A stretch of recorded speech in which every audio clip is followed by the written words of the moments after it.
We are at Howell Asphalt Laboratories in Mattoon, and Charlie Adams and Holly Belly will show us what they're doing. Okay, when you're baking a cake, if you don't have the right ingredients and the right proportions, your end product is not going to be correct. So for us, the beginning of this making of the ingredients begins here, where we start with stone and sand. We have various sizes of stone. This may be a ½ inch in size. This next container may be a ¼ inch in size. The next container may be an 1/8 inch in size. This aggregate may be an 1/8 inch in size. And then the two pans on the floor, as you see, are very, very small, including one that possibly even looks like cake mix or face powder that a woman would use. You have to put all these together in the right proportions and then mix in liquid asphalt in order to make a ton of asphalt that is going to be both workable and durable. So this is where it all starts. We divide the aggregates into the proper size, and then we physically put them back together again in those proportions that we want. There are all kinds of different types of asphalt, depending on whether it's going to go on a driveway, a parking lot, a tennis court, a regular 2-lane highway, or an interstate. As you can imagine, the asphalt that goes on an interstate must be much harder because of the weight of the trucks and the volume of traffic.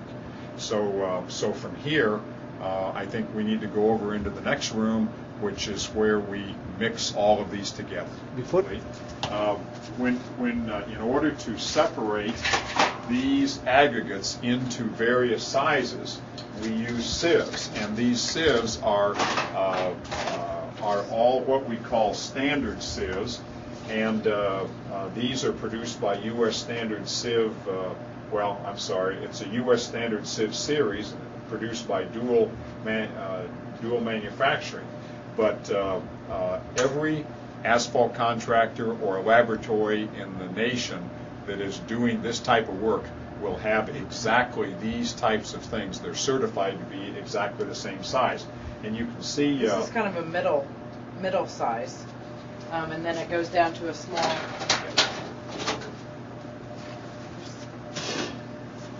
There we go.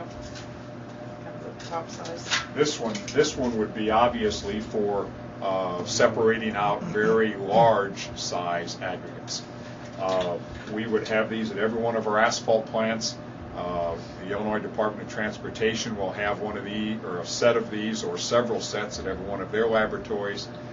Federal Highway Administration will have these sets at every one of theirs. So when we separate these aggregates, we do give a certain percentage of these sacks to IDOT, and they will go back and verify that the information that we've done and the testing that we've done corresponds with the test results that they give. So the aggregate that comes from the quarry would not come here, would come to the collection plant, and then you take samples of them, and from these samples, they don't come with the appropriate or proper 100% sizes. You have to resize them. We have to resize them so that we know exactly how to run it back through that asphalt plant.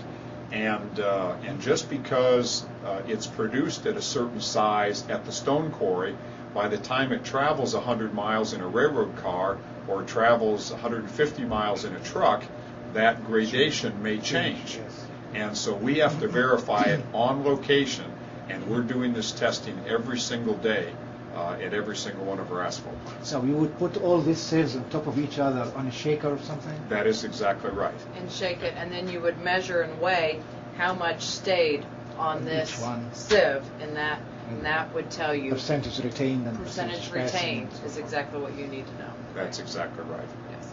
Do you draw a chart out of this? Yes. Matter of fact, we used to draw. Now it's all put in a computer, and then we have to provide that information to IDOT on a daily basis. Computers also do all the job. Exactly. And they have a system that they refer to as the Mystic system. That's what IDOT calls it.